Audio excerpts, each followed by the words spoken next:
Thanks for tuning in to Argo News. I'm Kara Brown. And I'm Patrick Glazer. Fall is in full swing, and with the new season comes new ways to have fun. And what's a better way to have fun than on a farm? Reporter Kathleen Hicks has more on this story. Are you looking for something fun to do with the whole family? Quite a ways into Milton, there's a little gym. It's called Holland Farms, and it's a peanut farm run by fourth-generation farmer Bruce Holland. Year-round, the farm sells peanuts and other produce, but the farm does something special in the fall. Well, right now we've got a pumpkin patch. You can come out and pick a pumpkin. With the price of the pumpkin and all the activities is like $10, and that gets you a hay ride as many times as you want. We've got a big corn box that the children will play in that's got about 6 tons of corn in it. We got a zip line. We got a slide on a hill that's probably about a 20-foot slide, or 2 of them. They've even got a pumpkin chunker, a machine that launches pumpkins a 1/4 of a mile into the air. This is the first year for another activity that is sure to become a tradition. In a 4-acre field, Bruce and his son BJ have mowed out a path. They have, of course, created a corn maze. It took us a few hours, I think a couple of different afternoons to do it. We use sorghum on it instead of corn because it will grow and stay green till frost, and it will grow at least 10 foot tall. The fall festivities are over now, but the farm sells produce year-round, and they're planning something new for Christmas. Hopefully starting the day after Thanksgiving, and try to have a little something, you know, with Santa Claus and a country Santa anyway. We've got country Santa. He's in there right now bagging some peanuts, but we are, you know, planning to start it the day after Thanksgiving. We'll have Christmas trees. They'll be Fraser firs. We'll give that a try this year and see how that works out. Come and check out Holland Farms. I'm Kathleen Hicks reporting for Argo News.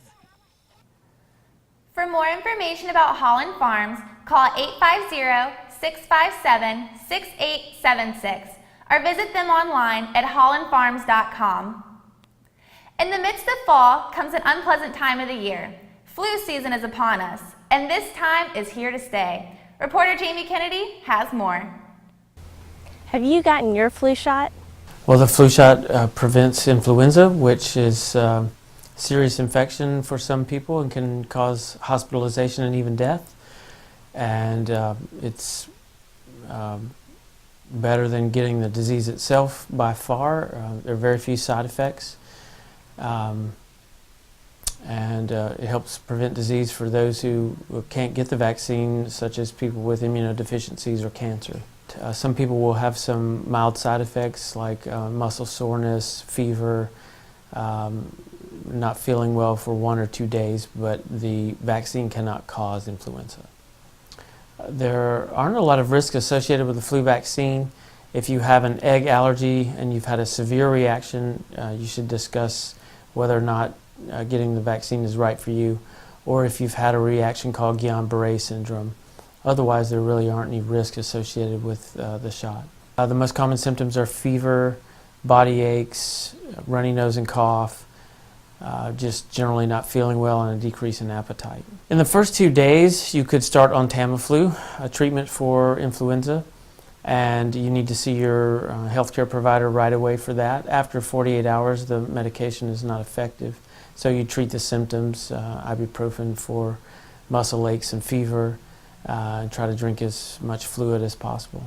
You can get the flu shot here at the Student Health Center. Flu vaccines are still available. You can also get them at some drugstores like Walgreens, local healthcare providers, and clinics. So for more information, please go to your local doctor or health center.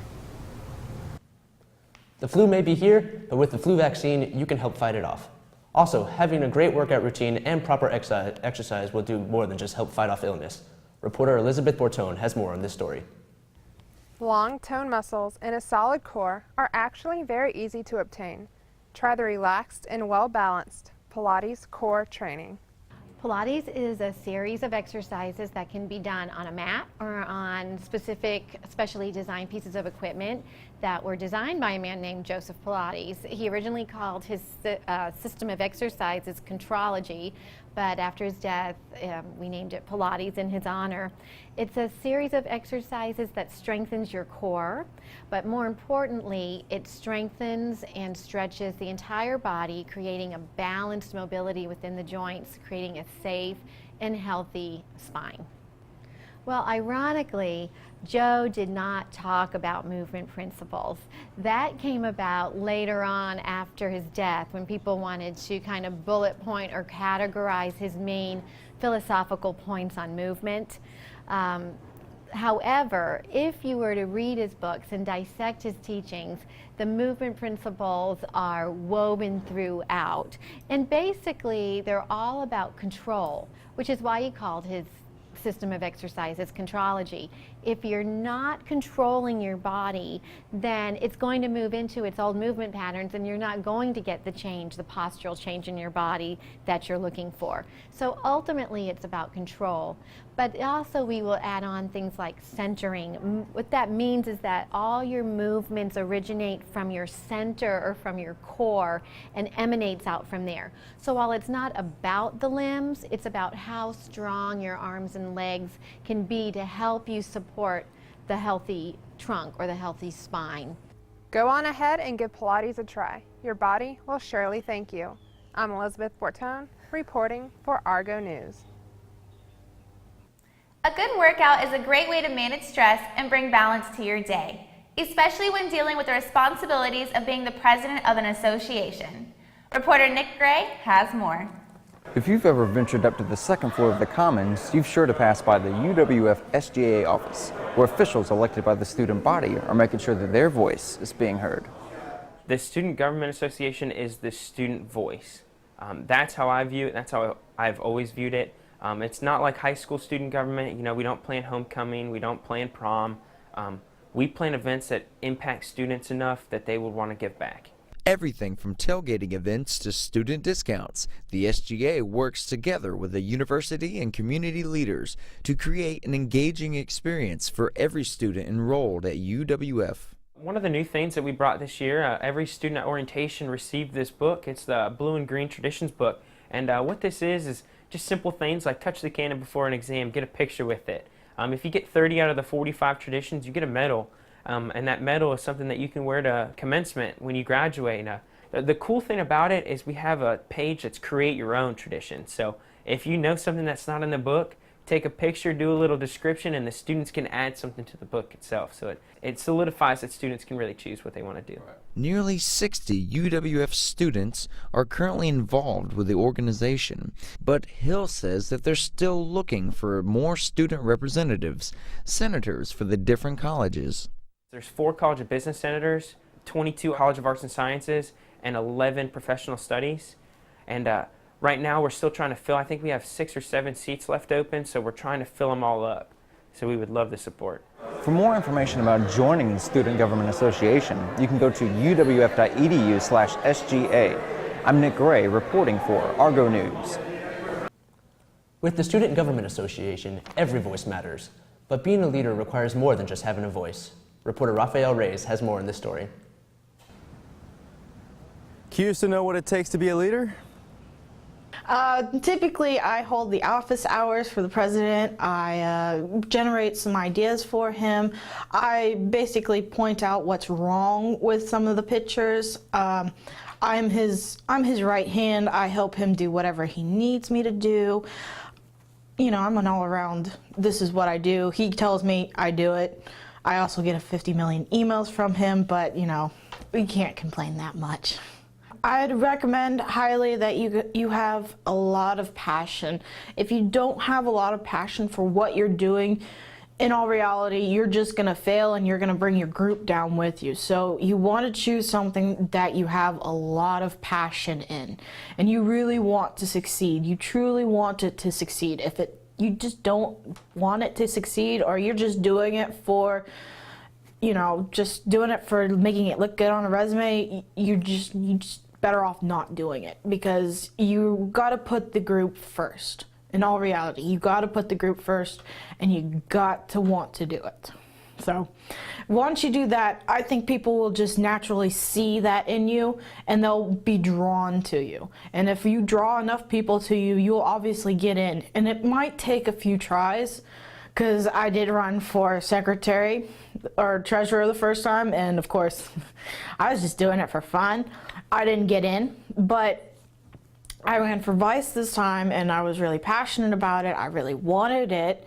And lo and behold, here I am, Vice President of AIS. As the Vice President of AIS, Amanda Sanchez continues to show her members how to be a good leader as well as friend. I'm Rafael Reyes, reporting for Argo News. Knowledge and how it is used speaks volumes when it comes to leadership. For most people, the key to knowledge is provided by education. Reporter Bruce Joseph has more on the story. Who says education can't be fun? Well, actually, the idea for this program goes back, I think about 15 years. Dr. Dave and Dr. Pam Northrup were in talks with the Flight Academy before it was even a thing to create some sort of program like this for kids. So it's just been a long time coming. So the partnership really is about developing the curriculum and the educational aspect to the program, in addition to all the fun things. I would say the biggest challenge that a lot of the students face is that it's a lot of information at once. It's really long days, so they learn early on from the very first day that they're going to be doing a lot in a short amount of time, but they actually adapt really quickly, and they learn so much just within that 5.5 days that they're there. I think the biggest thing that they realize is really how much learning they do when they don't realize it, because they just think they're having fun and they're flying the simulators, but they don't realize when they're planning all these missions, they're doing the math, the science, and the engineering and technology. So they walk away with all this knowledge that they didn't have coming into, and it was in a fun way. So it wasn't like just sitting in a normal classroom being lectured to. It's hands-on, immersive learning. The National Flight Academy doesn't make learning just fun, it makes it worthwhile. I'm Bruce Joseph, reporting for Argo News. It's always great to have fun while learning. Fun is also a key component when it comes to chasing and achieving your dreams. Reporter Kara Brown has more on this story. If you have a dream, you can make it happen. It was the dream of Michael Fletcher. He's had this idea to do a murder mystery dinner theater for a few years now, and we were able to acquire a facility to meet and to perform last October, a year ago, and so he just went about putting together a team to start it out, and the rest is history. We are mainly focused on our murder mystery dinner theater.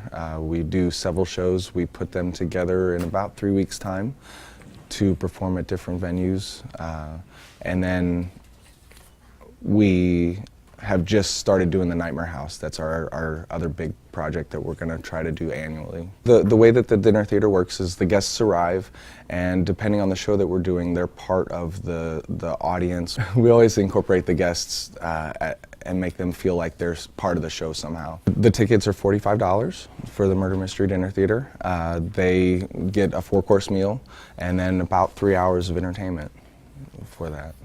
And then prizes if they get closer. We also give booby prizes to the table that gets the farthest away from it. We usually have a really good time with it. For the Nightmare House, the reason we have people sign a waiver is because obviously we're grabbing people. We rub blood in their faces. There's a shock wall people can walk through and potentially get shocked if they decide that they want to touch it and take that risk. There is a lot of intense scenes as well. People getting carried off and eaten alive. It's just very intense, and it's more for a mature audience. It's been a huge process. It's been a really huge process and a huge undertaking. Hard work pays off. Dream big or go home. I'm Kara Brown, reporting for Argo News. Dreams aren't easy to catch. If they were, it wouldn't be a dream. However, there are more fall festivities just around the corner. Reporter Princeton Drake has more on this story. Each fall, many organizations in Pensacola have their annual harvest festivals filled with loads of arts and entertainment. The Founding Fall Festival here at Jubilee is just a group gathering, a way to reach out to the community, happening on the night of Halloween. A nice, fun, safe environment for all folk, in a good Christian atmosphere. The festival appeals to all ages. We mainly attract to 3 to 12-year-olds, but we get a lot of middle school, high schoolers, and parents involved as well. We notice every year between 400 and 500 people always come back. We see a lot of new families coming, a lot of families always that, don't typically come to our church, but they come again and again and again. I think because they know they are in a great place and they have a great time. They have an awesome, we have a gospel message towards the end, and some great giveaways, and there's a great hayride as well. We kind of keep it very fresh. We try and introduce something different every year, but we really do come back to our roots and stick with the vision of the house. We have a lot of carnival games, jumpers, caterpillars. We have the cakewalk. We have face painting. We also have a lot of amazing gifts that we'll be giving away towards the end of the evening, hot food and beverages. We are probably one of the only ones in Pensacola that actually does any kind of festival actually on the night of Halloween. Our aim is to create a fun environment for all on a typically non-Christian date. You can expect definitely a great atmosphere with some great people. With music all day and entertainment at night, this Oktoberfest was a must. I am Princeton Drake reporting for Argo News. With the changing season, everyone should enjoy the festivities, but you can't get too caught up when your last semester of college is only a couple months away. Reporter Krista Orzo has the details. The end is fast approaching for those graduating at the end of the semester, but the journey begins at the registrar's office, where they decide whether you've met the requirements and can graduate. They required a passing GPA, that I've fulfilled all of the hour requirements to my majors, which is I think 120 total, and to finish in good standing, to not have any debt besides student debt. I'm a little nervous, but I feel like that I know enough now that I can contribute to the workforce. Well, I'm sending out a lot of letters of recommendation to different schools. I'm not exactly sure what I'm going to do yet. I could either go teach English at this school in South Korea, as long as I pass like this entrance exam for, or not entrance, this standardized test to see if I know English well enough to teach in a foreign country. Or I could go to law school, so I'm not exactly sure yet. Immediately, I plan to take like just 2 weeks and do nothing except go to work and just allow my brain to have a vacation.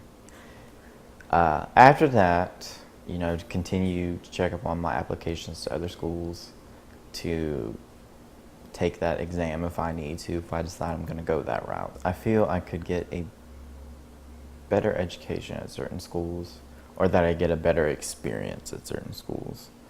For instance, I don't know if I was eligible, but should I have transferred to Harvard, my degree would have been worth more to potential employers because it's Harvard. Graduation is December 14th. Congratulations to all those graduating. I'm Krista Orzo, reporting for Argo News. Graduation is one stellar accomplishment all students should experience. Passion also drives home goals, whether it is to be a movie star or coach a swim team. Reporter Patrick Glazer has more. All right, swimmers, take your mark. PNY stands for the Pensacola Navy Youth Swim Team, and we started about 30 years ago because we wanted to provide, at that time we were providing a low-cost program for the YMCA, and then when we moved to the Navy pool, it became Pensacola Navy Youth instead of Pensacola Navy YMCA. And the whole reason was we moved here is to provide a kind of an economical program for the military youth. And it's been a lot of fun. I volunteer coach with it, and it's been a great time. PNY has been part of this community for 30 years, first with the YMCA, then we trained at Salvation Army for a while, and then came to the Navy in about 1989, give or take. So it's been involved in this community for a little, probably 32 years. I've been coaching for, give my age here, about 45 years. It's something that's a passion. You know, it's different than your job. Your job is what you do, and you might like it, but the sport is where your passion is. It depends on a PNY practice is just like any other sport. It depends on whether you're a beginning swimmer, like a novice swimmer, or if you're a high school swimmer.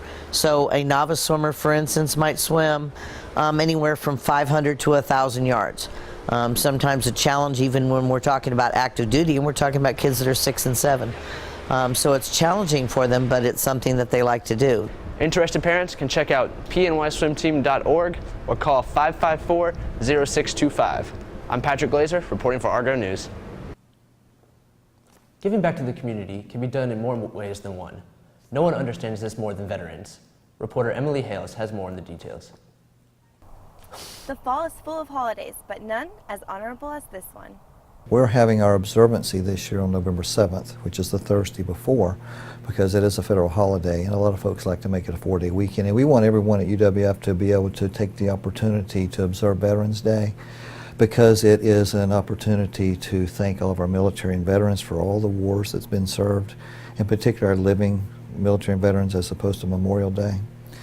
And so we have it on the Thursday before. This came about here at UWF as part of the Military Connections Committee, which started about 9 years ago. Before we became very military friendly, which we are now, there wasn't much going on campus to help recognize our veterans, thank them for what they've done, and to honor them. Then we'll have our guest speaker is typically a veteran or active duty military, very much aligned with our ceremony. This year it's retired Brigadier General Mike Ferguson. He is the senior civilian aide to the Secretary of the Army for the state of Florida. I really enjoy the speakers because they always bring a different story, and it's always interesting to hear a different perspective and hear a little bit of their history and what they've done, where they've served, and their feeling, because everyone has passion that come to these things. We'd love for anybody who wants to come, and we can pull out more chairs if we have to. We'll make room for everybody. It's a special event every year to honor our veterans, as is Memorial Day in May. And with the world climate and the things that we've been experiencing in the past 10 years, I think it's extremely appropriate to honor our veterans. Veterans Day is celebrated and made special by UWF's Military Connections Committee. It is an event of great purpose honoring great people. I'm Emily Hales reporting for Argo News. Special thanks to all the veterans for their bravery and service to our country. There are some responsibilities that can get very technical. Reporter Anna Plevac has more. Ever wonder what you can do with computers? My name is Sam Crisp. I'm the IT Assistant Administrator at Olive Baptist Church. Which basically means that I maintain the computers and the networks here on campus for about 100 employees for about 100 different machines.